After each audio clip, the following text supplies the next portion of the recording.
The Clone Wars. Bounty Hunters. In the skies above the planet of Felucia, a Jedi shuttle popped out of hyperspace. Recently, a series of medical stations had been established in orbit across the galaxy, but they were an easy target for separatist attacks. The Felucia medical station had stopped making contact, and 3 Jedi had been sent to investigate. "Where's the medical station?" asked Ahsoka Tano, one of the youngest Padawans in the Jedi Order. "I don't see anything on my scanners." Suddenly, a warning alarm went off. Several separatist vulture droids were heading straight for the shuttle. "I guess we know what happened to the medical station," said Obi-Wan Kenobi dryly. A massive explosion rocked the ship, and Anakin battled with the controls, struggling to keep the craft pointing towards Felucia and avoid the enemy fire. Another lucky blast crippled the shuttle and it plunged downwards. "They took out the plasma conduit," Ahsoka reported. The ship began hurtling down to the planet. "You thinking what I'm thinking?" asked Anakin. "Almost certainly not," said Obi-Wan. They put on their emergency oxygen masks, and Anakin started the ejection sequence. "How come every time you fly, we crash?" Ahsoka inquired. "It's not my fault," said her master. "It's the ship."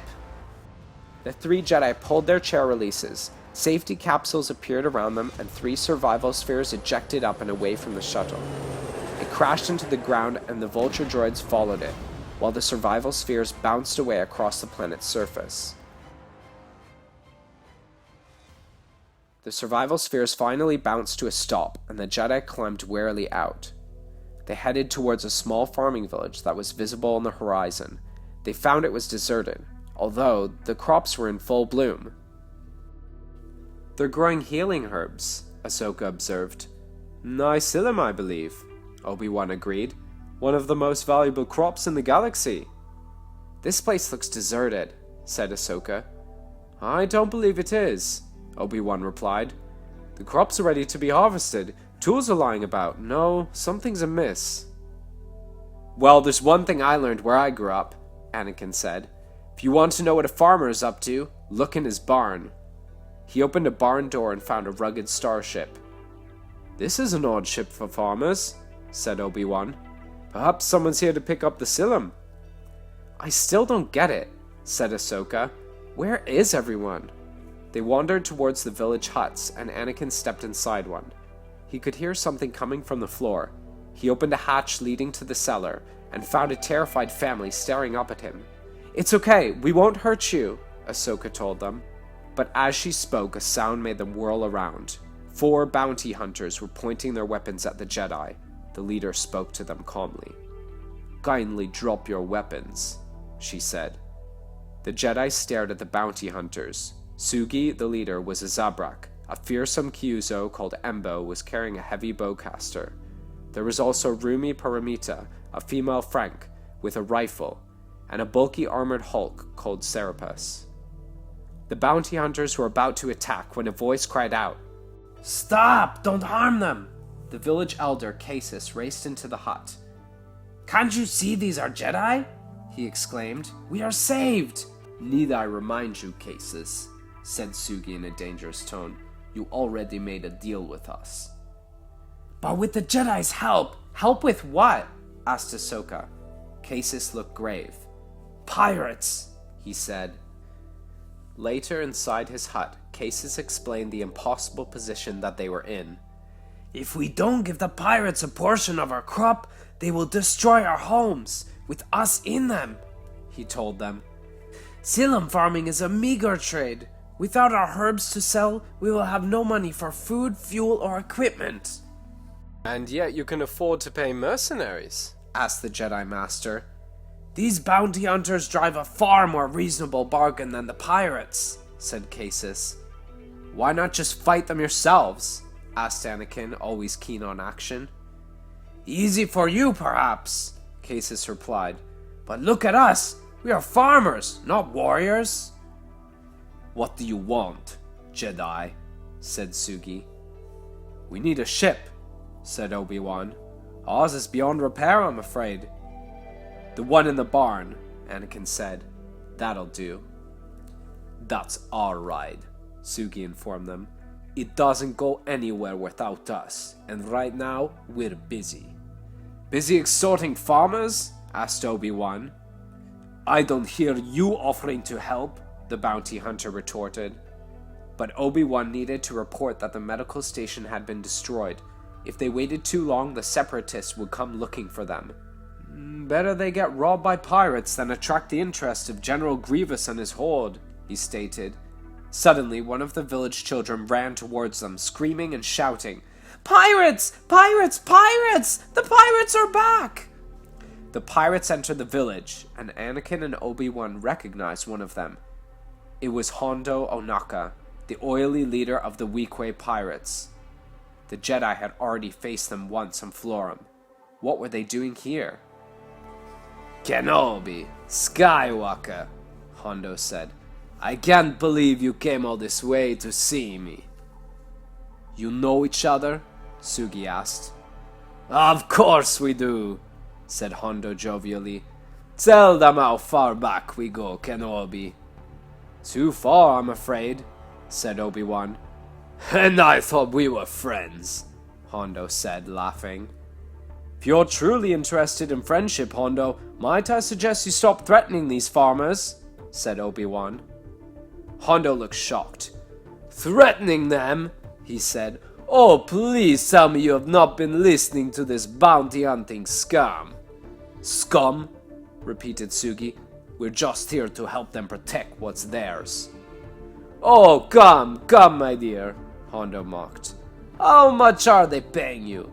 Whatever it is, I will double it. And all you have to do to earn it is step aside." "We don't break deals," Sugi said. Things were getting ugly. The bounty hunters and pirates drew their weapons.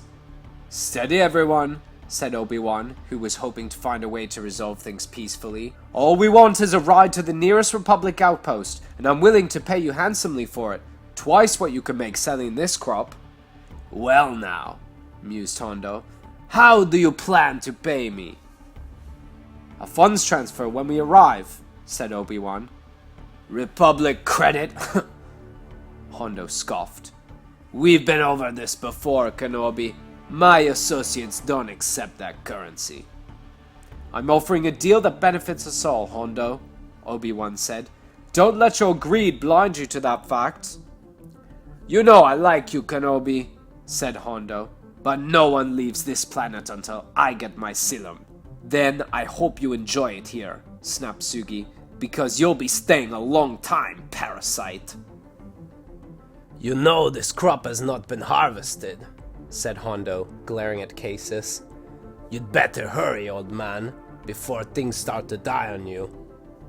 The pirate shot Sugi and Obi-Wan a dirty look and walked away. A short time later, inside a village hut, Obi-Wan was preparing to advise the Felucians and the bounty hunters. He had been studying the tactical layout of the village.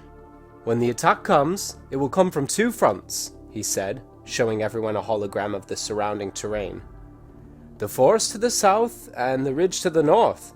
Whatever you do, you must defend both sides." "But there are only 4 of them," said one of the village farmers. "How can 4 bounty hunters defend against so many?" Anakin pulled Obi-Wan aside. "The farmers are right," he said in a low voice. "These bounty hunters don't stand a chance." "We've been over this, Anakin," said Obi-Wan. "You seem to lack confidence in our abilities, young Jedi," Sugi broke in. "I'm sure you're good at what you do," Anakin replied, "but you are in way too deep." "Said the peacekeeper who fails to keep the peace," Sugi mocked.